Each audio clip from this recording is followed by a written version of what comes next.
So this is the tax regime that I created. So basically, I have taken the regime level as an country.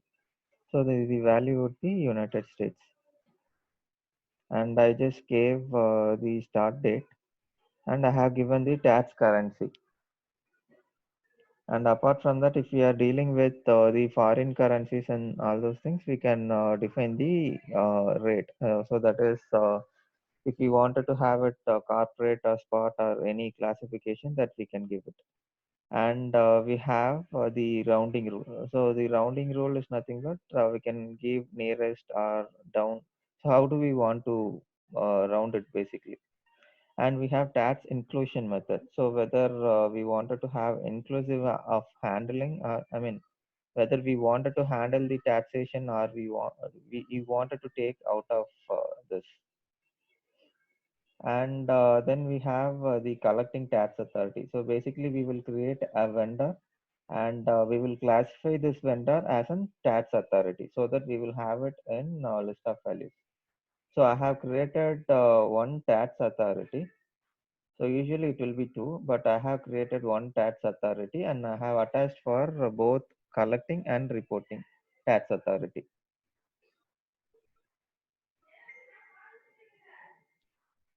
And others are like the registration detail if you wanted to attach and all those things, the validation level. And here, similarly, if we wanted to validate the duplicate things, so that we can validate. And here, the tax configuration that I have configured at business unit level. Basically, we can enable this, or we can configure this at legal entity or business unit are the common options. So here I have taken as a business unit level configuration.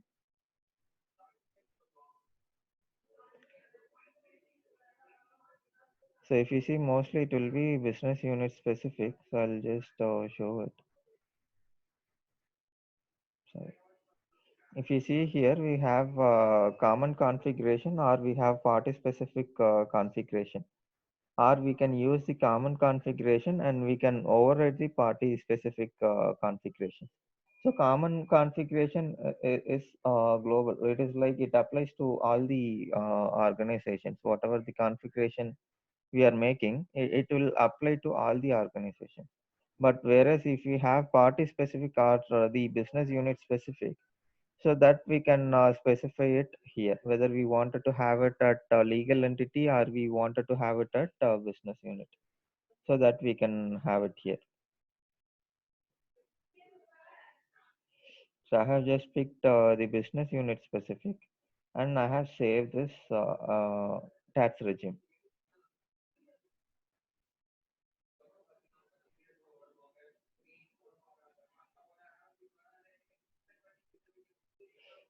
So here another option what we have is the rapid setup spreadsheet.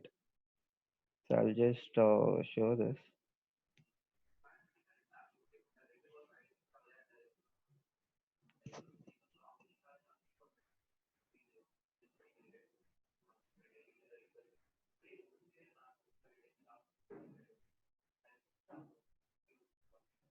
So if you see here, so this is like a quick way of doing the setup, like in a way that we will have all all our configurations can be done easily through this Excel sheet. So we will have all this options that will be created. Like we will have basically the list of values, and based on that we can do our setup in the Excel sheet, and we can just upload. So we have basically the different options to enable this setup.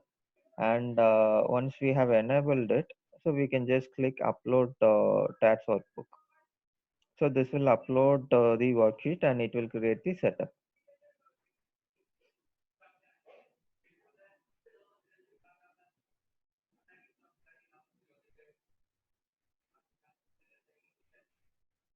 And the second setup is manage taxes.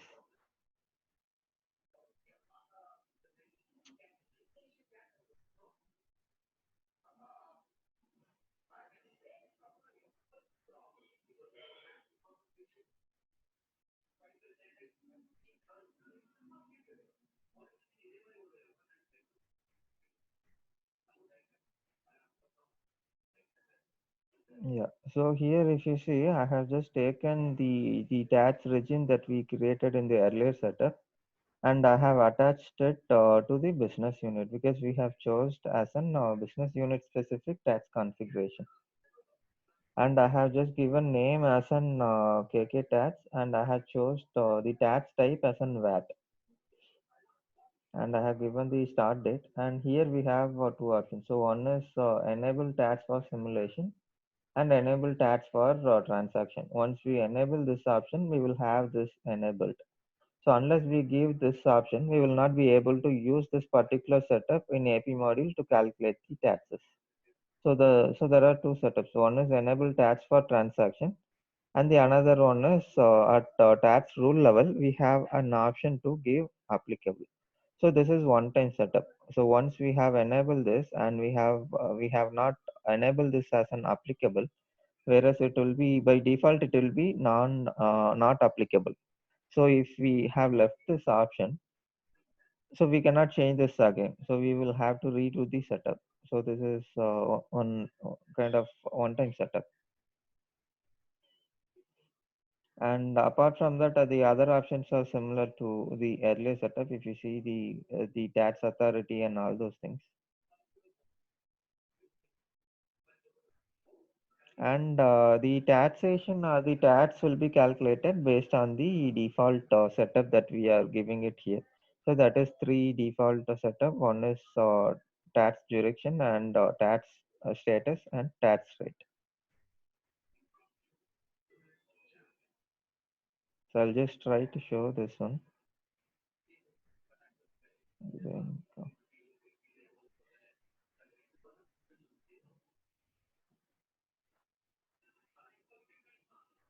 so here I have created this tax jurisdiction. So I have mentioned a name for it, and I have enabled it as an default.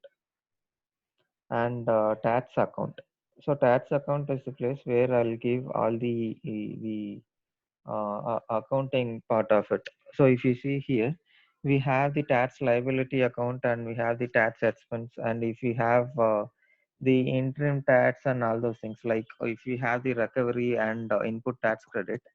So at that point, we will have all this interim tax and all those things. So since we are only checking at the AP level now, I have given only the tax liability account.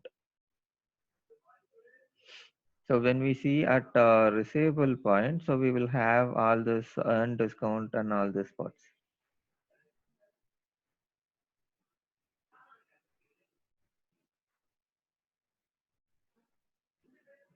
And tax status. So tax status, again, it is just a naming convention. Just we will give the name and it will appear.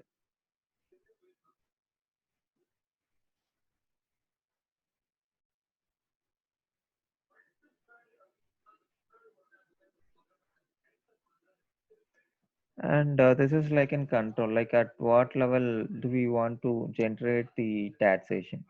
So if we are using the P2P cycle, then we will have the different level of using it. But since we are using only the manual invoice, so I have directly chosen as an invoice, or else we can choose for the delivery. So delivery is nothing but our receipt point. Or if we wanted to have a payment, we can enable this option. So for now, I have enabled it at invoice. So taxation will be calculated only at the invoice point.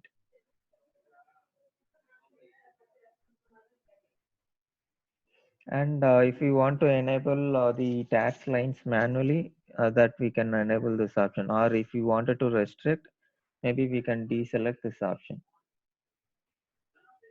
And if we wanted to use the withholding tax calculation as well, so that we can use this one. So for now, I'm not using those options. So others are like validations and the exceptions. So that's it on the tax rules part.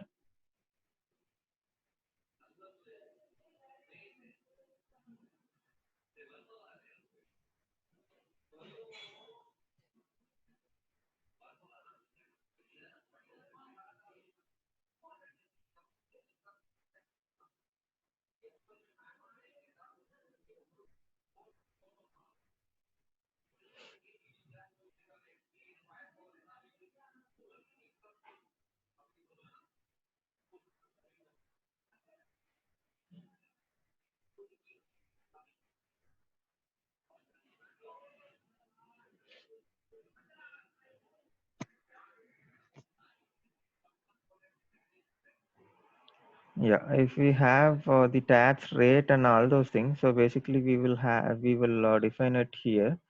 So we will select the configuration level and we will select the tags that we created in the earlier setup, and similarly tags status and the duration, and we will mention the tax rate code for this particular thing. And we have the rate like percentage, whether it will be 5% or 10%. So here we can enable the tax rate type as percentage or unit price or the quantity. So whichever the calculation we wanted to have, we can enable this option. So here we can enable this as an 5%. And if we wanted to enable this as a default, we can enable this, or we can override at transaction level. So these are the three places that we can enable, whether we wanted to have it at O2C, P2P, and expenses, or we wanted to restrict only to the P2P, so that we can enable it here. So for now, I'm just enabling to all the things.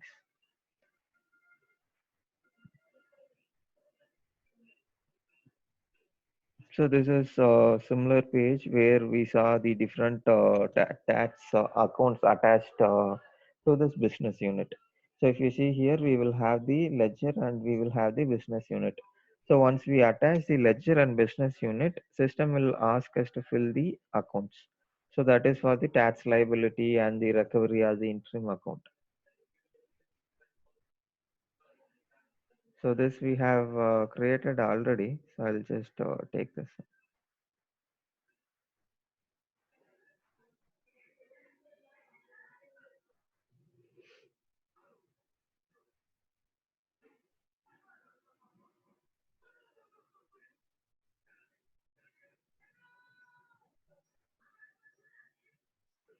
Yeah, so this is the one that we have created. So if you see, it is similar to the earlier setup. So we have just enabled the tax liability account.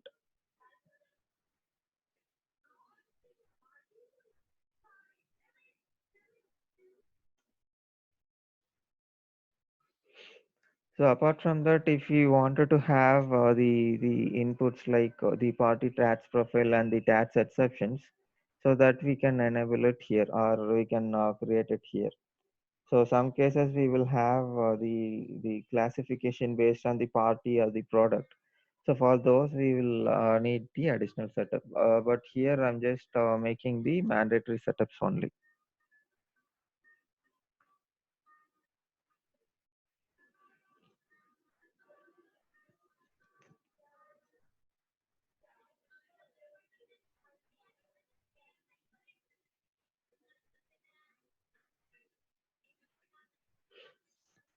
Yeah, if you see here, so we will have the what do you call the configuration owner, that is business unit, and then we will have the tax and the other details. So here we will have to attach the inventory unit. So we don't have the inventory unit created, so we will not be able to make this setup. But I'll just explain what it is, like the exception reason that we can give. And if you wanted to have the special rate, that we can have it here. The special rate percentage, we can enable it here. So these are the options that we have for exemptions.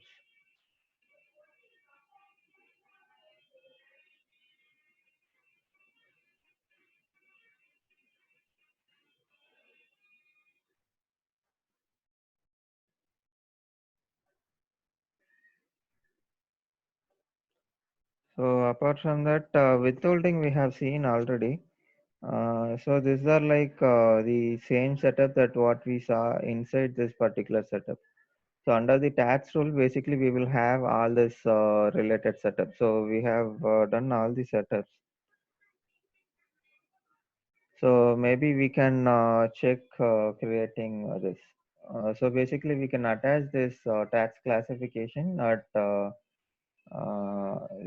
line, invoice line what we are creating. So I'll just navigate to the AP invoices.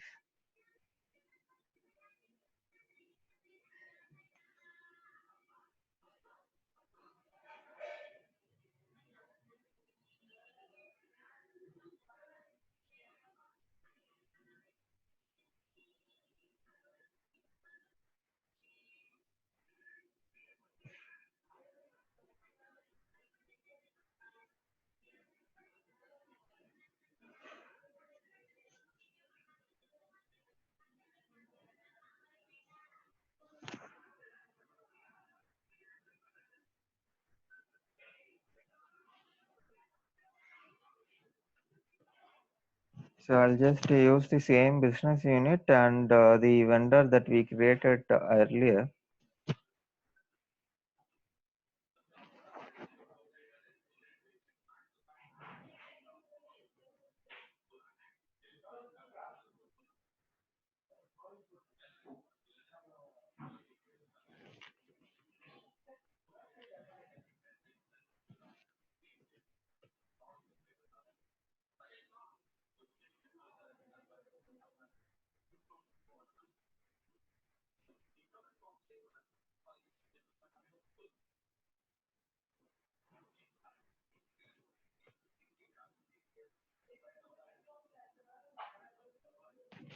So I have entered a simple invoice and let me click calculate tax. So either I can click calculate tax or directly validate. If I'm clicking directly validate, system will say needs revalidation, since system will calculate the tax and it will say there is a difference between the header and line. So if you see here, so the tax has been calculated and we can extend this one taxes and we can check this option. So if you see here, it will create as an separate line. So if you see here, it will say it is line number 2 and the tax that we created is KK tax. So it will calculate and we saw it is 5%. So based on that, system will create the taxes. It is 1,250.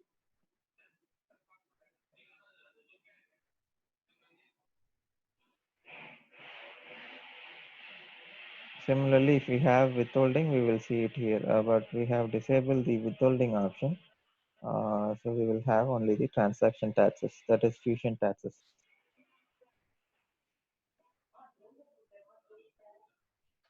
So I'll just, yeah. Sajish dropped off what, Arun?